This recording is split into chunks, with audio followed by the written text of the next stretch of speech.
ngikwamukele kuMakhosonke TV. Nganizedlozi. Ngicela ukuthi nisubscribe kule channel lasekhaya khona nizokwazi ukuthola eminye imikhiqizo masiyiletha. Nganzomsamo. Namhlanje ngizokhuluma ngamanye amaphupho nje akhona la emakhosini. Abantu abadala bayafika ngaso sonke isikhathi kithina njengabantwana babo. Uma ngabe kuphupha isinkwa esi-brown, isinkwa esimhlophe, uphuphe indlovu, uphuphe inkomo emnyama. Ngizodila nalowo maphupho njengamanje. So let me start on this one. So uma uphupha isinkwa esimhlophe, abantu abadala basuke befuna ukuthi ubenzele itiye noma becela ukuthi ubenzele itiye. Uphupha isinkwa esi-brown, bafuna abantu abadala ukuthi ubagayele. Usuthi umbuzo manje ulenza kanjani itiye labantu abadala? Ngiyangizwa.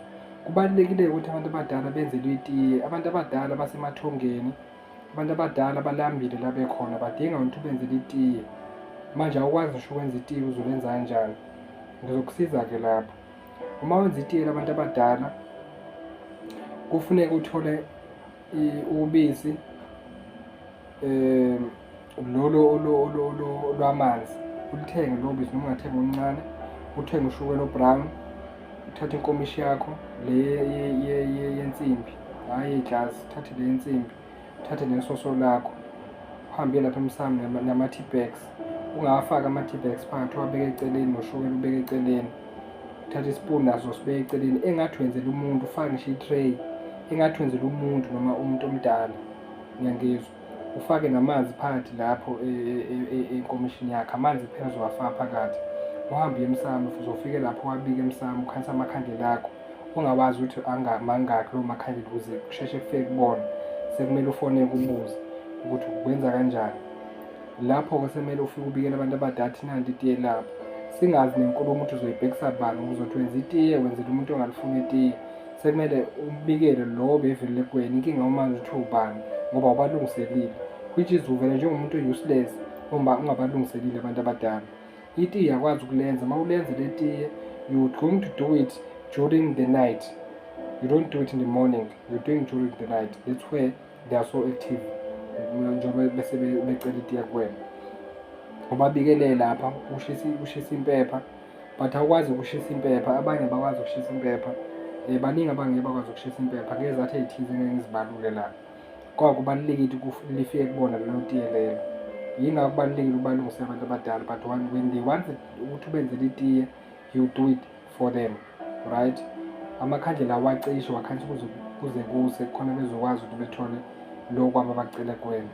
Then bazobuya nempendulo-ke. Ungabakhulumisa iy'nto ey'ningi uma uyobabekela itiye labo ngoba bafuna ukwenza intambama lowo mcimbi.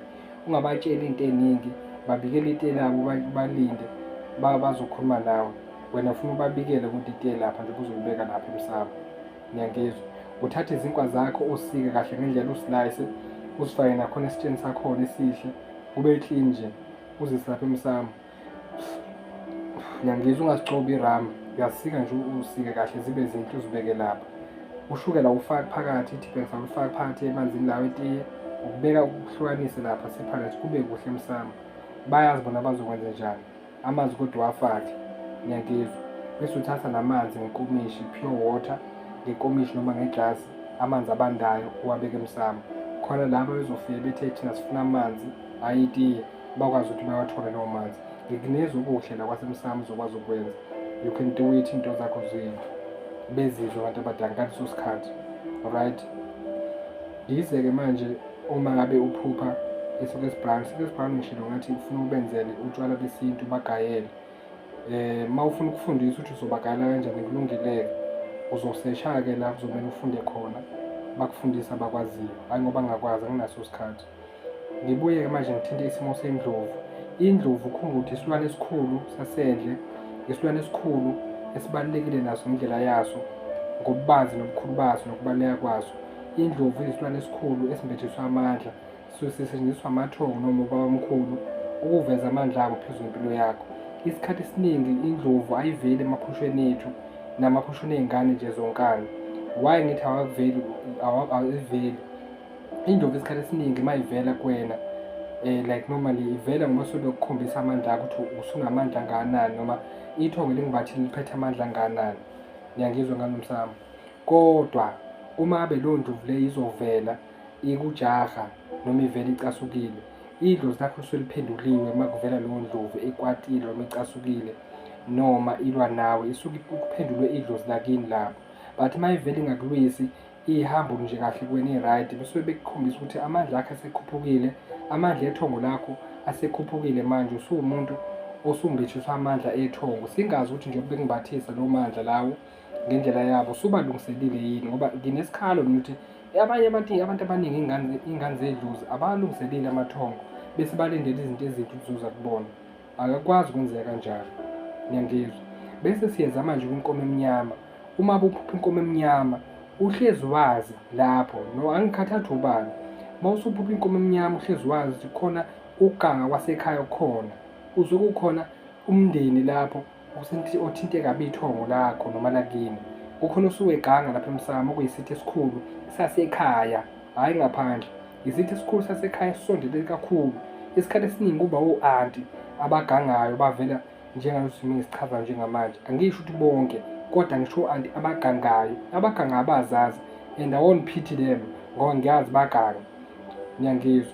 Uma ubona leyo nkomo emnyama, shaya uvalo, uthuke, uthole usizo oluseduzane, ukwazi ukuthi usizakale, ubone ukuthi uyilungisa kanjani le nto. Amaphupho ekufuneka singawakhohlwa lawo. Ngiyangizwa ngaNomsamo.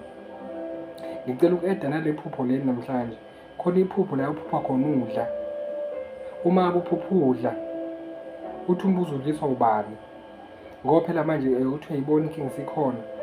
Uphupha udla njenganami nje ngangaphupha ngidla, uma sengivuka khona into ehleli la. Ngiyezwa isuku le nto. Yahlala nje iside isikhathi.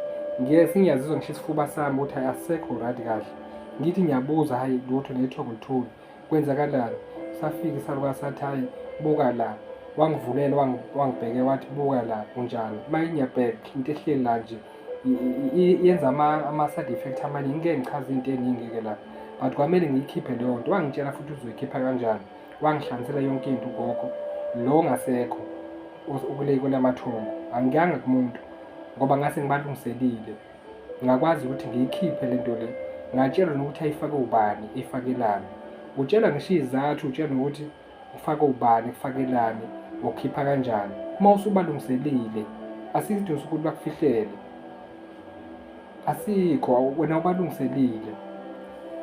Ngiyabonga kakhulu ngane zethongo, beyithi angishere lawo maphupho njengamanje la emakhosini. Ngiyacela ukuthi uma nifuna ukuthi amanye amaphupho sinichazele, ngiyakwazi ukuthi nibhale lapha kuma-comments khona sizokwazi ukuthi amanye amaphupho esingafinyeli kona sinichazele.